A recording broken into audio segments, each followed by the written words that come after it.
बाईसाहेब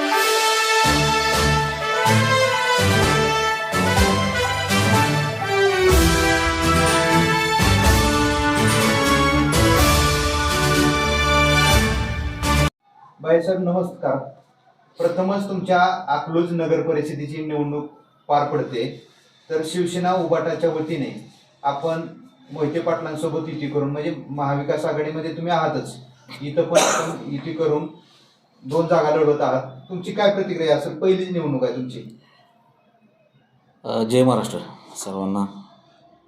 अकलूजमध्ये आपल्याला माहीत आहे 2021मध्ये फायनल नोटिफिकेशन झाले आणि 4 वर्षानंतर नोटिफिकेशनच्या पहिली अकलूजची नगर परिषद लागते.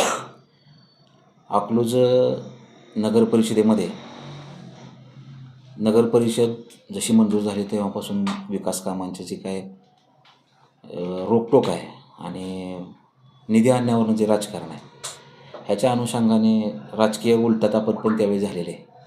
मोहिते पाटलांच्या विषयी BJPचं मत आणि नंतर परतच्या त्यांच्या ह्याच्यामुळं.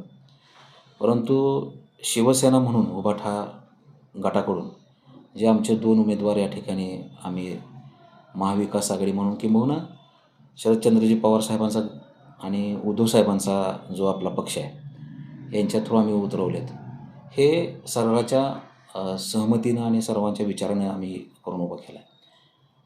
अकलूज हे आपल्याला माहीत आहे एक ऐतिहासिक शहर आहे आणि गेले कित्येक वर्षापासून या ठिकाणी अकलूजमध्ये मोहिते पाटलांची सत्ता आहे आणि त्यांचे प्रभुत्व पूर्णपणे याच्यामध्ये आहे. काही विकासाच्या दृष्टिकोनातून असेल आणि रणनीतीच्या दृष्टिकोनातून असेल, तर या पद्धतीनं आम्ही या ठिकाणी उभाट्याचे 2 उमेदवार आम्ही ठिकाणी उभा केले. अकलूजमध्ये भाजपाकडून अकलूज दहशतमुक्तीचा नारा देत आहेत विरोधक, याबद्दल आपण काय सांगाल? एक दहशतवाद नेमका काय? दहशतवाद आपण सगळीकडेच, म्हणजे एक मला आठवण करून देतो तुम्हाला मी की मागच्या वेळी ह्या विधानसभेला या BJPने एक शब्द आणला, म्हणजे लोकसभेला असेल विधानसभेला असेल प्रत्येक वेळी, म्हणजे मागच्या वेळी आपल्याला आठवत असेल की बचेगे तो कटेंगे, वोट करा BJPला वगैरे प्रत्येक वेळी कळतं. मी आठवण करून देतो. आता नारायण राणेच्या पाठीमागं पण तेच आहे. तिकडं बार्शी ठिकाणी असेल, कुर्डवाडीला असेल, तुम्हाला सांगतो ज्या ज्या ठिकाणी आता ह्या विधान परिषद नगरपालिका ज्या ठिकाणी लागल्यात त्या ठिकाणी यांनी दहशतवाद नावानं एक अजेंडा तयार केलेला आहे. त्याच पद्धतीने अकलूजमध्ये केला आहे. परंतु अकलूज हे असं एक शहर आहे जिथं सर्व समाजाला सर्व धर्माला सामावून घेणारा हा अकलूज शहर आहे. मी तुम्हाला आठवण करून देतो की 1989च्या आधी आशिया खंडातली सर्वात मोठी ग्रामपंचायत क्षेत्रफळानं मोठी असणारी ही ग्रामपंचायत आहे. या अकलूज शहराचा जो बाजार आहे, व्यापार आहे, व्यापारपेठ आहे, ही सबंध तालुक्याला नव्हे तर जिल्ह्याभरातून जोडणारा हा अकलूज शहर आहे. आणि जर अशा प्रकारची दहशत असते, आपण दहशतीचं जर बघितलं तर अनगरची जी काय आता नगर परिषद नगरपंचायत त्या ठिकाणी झाली, बिनविरोध झाली, तर दहशत काय असते ह्याचं उदाहरण स्वतः BJPने स्वतः तिथं दाखवून दिलेलं आहे. या अकलूजमध्ये माझ्यासारखे अनेक तरुण शिकण्यासाठी येतात, उद्योगासाठी येतात. जर दहशत असते तर या ठिकाणी हे उद्योग वाढलेच नसते, लोक आलेले नसते. आज अख्ख्या तालुक्याचा बाजार ह्या अकलूजमध्ये भरतो. अकलूजवरून कित्येक व्यापारी या ठिकाणी बाहेर राज्यामध्ये स्वतःचा व्यापार करायला जातात. तिकडचे व्यापारी या ठिकाणी आले. जर दहशत असते तर ह्या गोष्टी घडल्या नसत्या. अनेक विकासाची कामं या ठिकाणी झाली, ते झाले नसते. एवढंच या ठिकाणी बोलायचं. आता मोहिते पाटलांना विकासाच्या मुद्द्यावर भाजपाकडून टार्गेट केलं जातंय, तुम्ही काय कसं सांगाल? ह्या वक्तेवर काय बोलाल?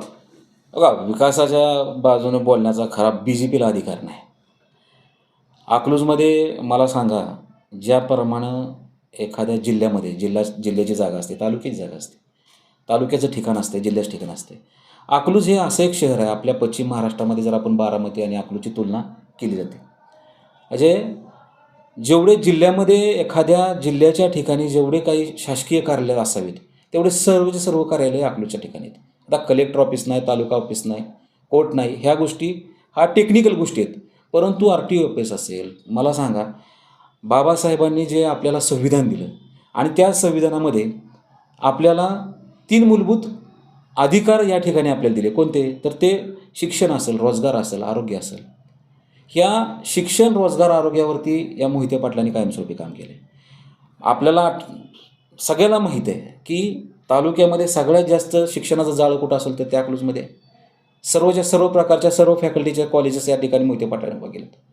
या ठिकाणी आरोग्य जर बघचाल तर आरोग्याच्या बाबतीत अख्ख्या जिल्ह्याचं मेडिकल हब म्हणून अकलूज आहे. म्हणजे लोक अख्ख्या जिल्ह्यातून, बाहेर जिल्ह्यातून सुद्धा, आज इंदापूर, बारामतीचे लोक, पुण्याचे लोकसुद्धा या ठिकाणी, सांगली साताराचे लोक या ठिकाणी त्यांचे उपचार घ्यायला येतात. आरोग्याचा विषय. आणि राहिला विषय व्यापारीकरणाचा. या ठिकाणी इतक्या संस्था आणि इतक्या मोहिते पाटलांनी सगळ्या गोष्टी उभा करून घेतात की या गावात फक्त व्यापारी म्हणूनच नाही तर अनेक जण नोकऱ्यासाठी या ठिकाणी अख्ख्या तालुक्याभरातून या ठिकाणी नोकरीसाठी येतात. मी आठवण करून देतो की जवळपास या ठिकाणी 2900च्या आसपास लोक, गाळे असतील, तुमचे शिक्षक प्रतिनिधी असतील, यांचे हे आहेत. म्हणजे एका घरात जर 5 कुटुंब धरले तर जवळपास 1 लाख 1.5 लाख लोक नोकऱ्यावरती जगणारे या ठिकाणी अकलूजच्या ठिकाणी आहेत. आणि विकासाच्या गोष्टी आज आपले आदरणीय पालकमंत्री गोरेसाहेब असतील, यांनी विचार करावा. त्यांचं जे काय बोराटवाडी गाव आहे किंवा आपल्या राम सातपुतेंचं जे काय गाव आहे, ह्या गावामध्ये त्यांच्या हिस्ट्री स्टँड तरी आहेत का? त्यांना हिस्ट्री स्टँड जर बघायचे असतील तर विजयदादा ज्यावेळी खासदार होते त्यावेळी त्यांच्या गावामध्ये त्यांनी स्टँड बसवले, तेवढे स्टँड होते ना. आणि हे विकासावरती बोलतात. म्हणजे कित्येक तरुण या ठिकाणून शिकून आज मोठे होतात, आज देशविदेशामध्ये काम करतात. ह्या एवढ्या सगळ्या गोष्टी तुम्ही विकासाच्या दृष्टिकोनातून बोलता. आज मला सांगा, या ठिकाणी जेवढ्या तालुक्याभरामध्ये जेवढ्या बँका नाहीत तेवढ्या सर्वच्या सर्व बँका या ठिकाणी अकलूजमध्ये. विकास तुम्हाला अजून काय पाहिजे? भविष्याच्या दृष्टिकोनातून नगरपालिका म्हणून नगरपालिकेची कामं आज तुम्ही जे डेबिट करताय ते डेबिट कशा पद्धतीने असलं पाहिजे? अकलूज ही ग्रामपंचायत होती, नगरपरिषद झाली, नगरपरिषद आत्ता झाली, परंतु एका ग्रामपंचायतीमध्ये जशी बोराटवाडीची ग्रामपंचायत आहे, जशी राम सातपुतेंची ग्रामपंचायत आहे, या ग्रामपंचायतीमध्ये जेवढा विकास झाला आहे त्याच्या 100, 200, 500 पटीनं विकास हा अकलूजमध्ये झाला आहे. हे ते का विसरत नाहीत? एक ग्रामपंचायत असताना एवढा सगळा विकास या ठिकाणी होतो. आज तुम्हाला राहायचं जरी म्हणलं या आमदार खासदारांना तर त्यांचं फर्स्ट प्रायोरिटी ठिकाण कुठलं असतं? अकलूज असते. कशासाठी? तर सगळ्या सुविधा तुम्हाला इथं मिळतात. त्यामुळं विकासाच्या दृष्टिकोनातनं पाण्याची व्यवस्था असेल, आज एवढ्या मोठ्या पाण्याच्या मोठे तळे उभा करून या ठिकाणी अकलूज ठिकाणी ग्रामपंचायत असताना सुद्धा मोठमोठ्या पाण्याच्या योजना या ठिकाणी आणल्या आहेत, गटारीच्या योजना आणलेल्या आहेत. आणि ग्रामपंचायतीचं उत्पन्न हे लिमिटेड आहे. आज नगरपरिषद होती आहे, नगरपरिषदेनंतर मोठमोठ्या त्यांना निधी मिळणार आहेत आणि त्या निधीच्या अनुषंगानं एक चौकटीबंद सगळ्या गोष्टीचा त्यांना विकास करण्यासाठी आणखीन ताकद मिळणार आहे. म्हणून त्या पद्धतीनं त्या गोष्टी होणार आहेत आणि ते प्रत्येकाने आपल्या आपल्या भाषणामध्ये सांगून दिले आहेत. आता उद्या मतदान होतंय तुमचं, तर तुमचं अकलूजकरांना आव्हान काय असणार आहे? आता आव्हान तर अगदी तुतारी वाजवणारा माणूस आणि मशाल हे सर्व दूर आहे. परंतु मी तुम्हाला पत्रकार बंधूंना मी आठवण करून देतो. काल राम सातपुतेजींचं भाषण मी ऐकलं. त्याच्यामध्ये गावात जे गेले 4 ते 5 दिवस झालं पैशाचा सुळसुळाट सुटला आहे. अगदी भाषणामध्ये सुद्धा त्यांच्या शेवटच्या 2 मिनिटामध्ये त्यांनी बोलून दाखवलं की तुतारीवरती बसून लक्ष्मी येत नाही, त्या घड्याळावरती बसून लक्ष्मी येत नाही, मशालीवरती बसून लक्ष्मी येत नाही, ती कमळात बसून येते. म्हणजे गेले 5 दिवस झाले पैसे वाटत आहेत आणि त्याची प्रचिती त्यांनी दिलेली आहे. म्हणजे पैसे आम्ही वाटतोय, आम्हाला मतदान करा, हा त्यांचा मेसेज आहे. परंतु माझ्या या सुजाण, सद्दाम आणि स्वाभिमानी अकलूजच्या जनतेला माझं आव्हान आहे, अशा कोणत्याही आमिषाला आपण बळी न पडता, जे काही त्यांनी पैसे, आजही पैसे वाटपाचा कार्यक्रम चालू आहे, गल्लोबळीत कार्यक्रम चालू आहे, तर ह्याला लोकांनी घ्यावं. नाही असं नाही, येणारी लक्ष्मी त्यांनी घ्यावी, परंतु त्यांनी विकासाला मतदान करावं. स्वतः डोळे उघडे ठेवून लोकांनी मतदान करावं आणि या भाजपला त्यांची जागा दाखवून द्यावी. एवढंच मी आज अकलूजच्या जनतेला विनंती करतो. ओके.